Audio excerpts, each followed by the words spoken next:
Four people are vying for the Republican nomination to be your next governor. One of them is not George Lopez, as I said earlier, but Greg Lopez. But you're working hard to get George's endorsement, I hear. Sure. Exactly. Hey, there was a pro-gun rally up in Boulder several weeks ago to counter all the bigotry that's going on against gun owners. I saw you there. Yeah, I was there. What the hell? Why? Well, you know what? I am a strong advocate to defend the Second Amendment and the Constitution. And I believe that when people get together and they want to make their statement known, it's important for all of us to be there. You know, and as an elected official and running for governor, I think people need to understand where I stand as it pertains to the Constitution. And I met some great people. You know, and at the end of the day, it's about protecting our freedom, our liberties. That's what it's about. I just don't think you had anything better to do on a Saturday afternoon. Let's get into some of the issues. Sure. You're running against some pretty heavy hitters for this Republican campaign. A couple of businessmen who have some deep pockets, right? And Walker Stapleton, who has put together a pretty sizable war chest. How is Greg Lopez going to compete with that financial firepower? Well, first of all, I'm not interested in competing with their financial firepower. I'm interested in competing on the message. I'm interested in competing on connecting with the voters and making sure that they understand that as a governor, I will make sure that everyone has a voice. You know, there's 64 counties in the state of Colorado. It's not all about the urban corridor. And people are wanting someone that understands that there are an array of economies out there and that the governor is going to care about all of them. And so I can tell you this, you know, I've never had the most money from the very beginning. Yet here I am sitting in front of you. The people are saying, you know what, we want to hear his voice. And really, we'll find out on the 26th of June what the rest of the state feels. But yeah. Let's go over some of these issues. Sure. Because should you win the nomination, you're going to face some interesting things, including, let's talk with a huge one, which is Medicaid spending. So without an ask of the people, this state has signed on to Obamacare. It is growing at record pace. 1 out of every 4 Coloradans is on the dole now, and it's squeezing out funding for all sorts of things. And so this fall there'll be questions perhaps for, should we raise more money for schools, or should we raise more money for roads, because they're being squeezed out. And instead of, I think the question should be, should we raise more money for what's really doing it, which is Medicaid? What are you going to do as governor? Well, first of all, I need to talk to the community and the people. Because here's the thing, like you said, you know, Medicaid is out of control from my perspective. You know, when I was at SBA, I'm the former director of the United States Small Business Administration. And when Obamacare came out, we were asked to go out and try to talk about the importance of it. That was a tough assignment for me because it is not in the best interest of every American. And like you just said, you know, 1 out of every 4 is in poverty. That's what I tell people. You know, right. What we need we have an unemployment level of 3%, with the lowest in the nation. Don't tell me 25% of Colorado's population is either handicapped, so elderly, or that they don't have money. No, they got money. Exactly. You know, so my philosophy is, you know what? Let's make sure small business is thriving. Let's make sure that these people have jobs. Let's evaluate who's actually receiving these benefits, because we do have individuals that need that assistance, but there are a lot of them that are taking advantage of it. And so what we need to do is reevaluate how we're applying those benefits. And like you said earlier, you know, the state decided to increase that without even asking. And I think that's wrong. I think what we need to do is always remember that as elected officials, we represent the people. We need to ask them how we're spending our money to make sure that we're doing it correctly. Because you're right. Schools are hurting, transportation's hurting, and I think there's a lot of different ways that we can address all these issues. You have single men without children getting Medicaid. There's something not right with that. All right, let's talk about the other huge unfunded liability that's going to come crashing in, and that's PARA, which is, depending upon who you believe, between 30-some billion upside down to some 50-something billion upside down. That's true. What are you going to do to write that? Because let me tell you, I don't want to pay for it. All right, this was not my pension fund. Right. I don't want to pay for it. Exactly. You know, and as you know, the General Assembly just passed a bill that's supposed to help, but it's going to take 30 years for even to balance it with nothing changing. Here's how I look at it, John. I look at problems and say, what went wrong here?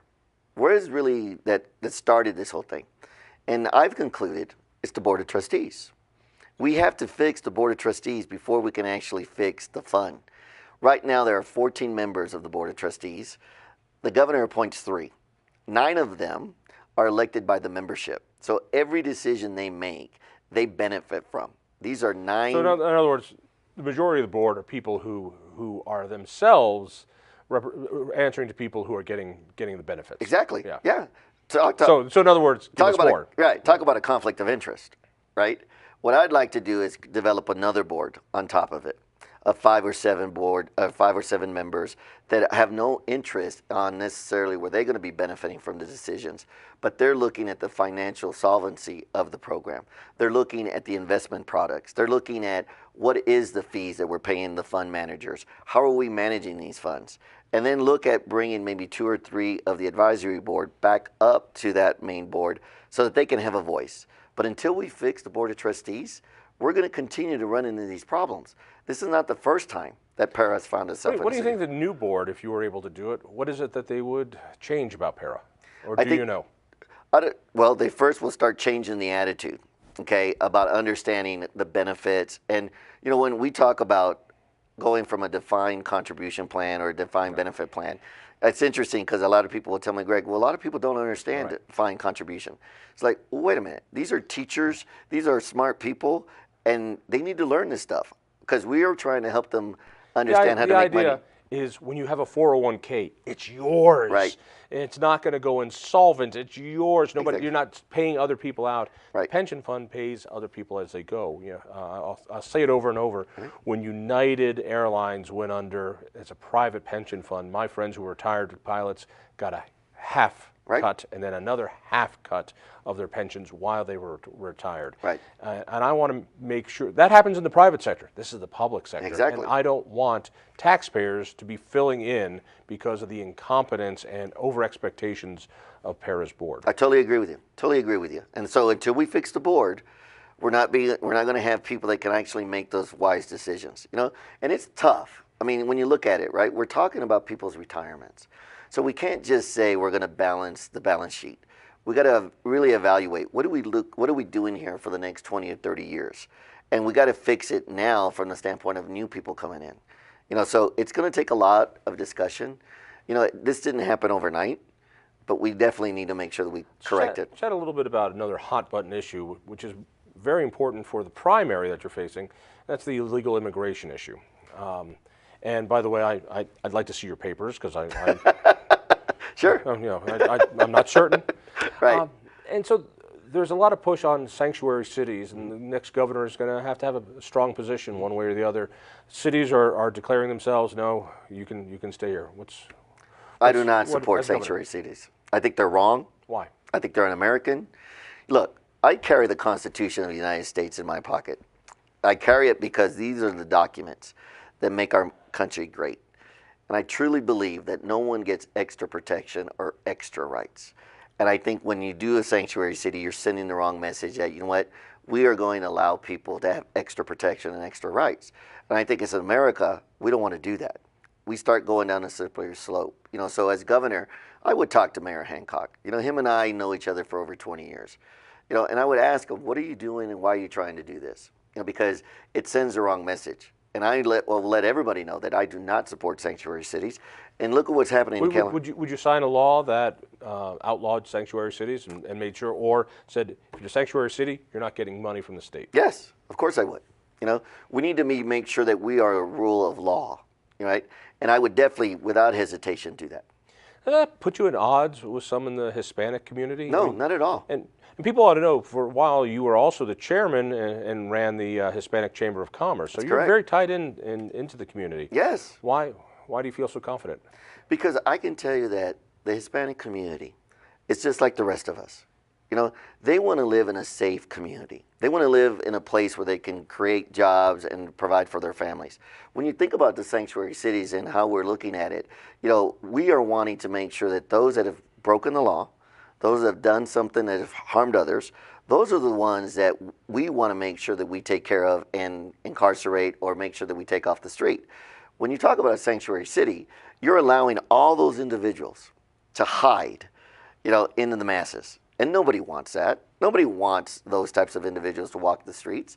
And so when you explain it correctly, when you tell them that what it is you're trying to achieve, I'm going to tell you, 9 times out of 10, the people that I talk to that are Hispanic Latinos, they agree with me. Let's move on to the other great hot button issue.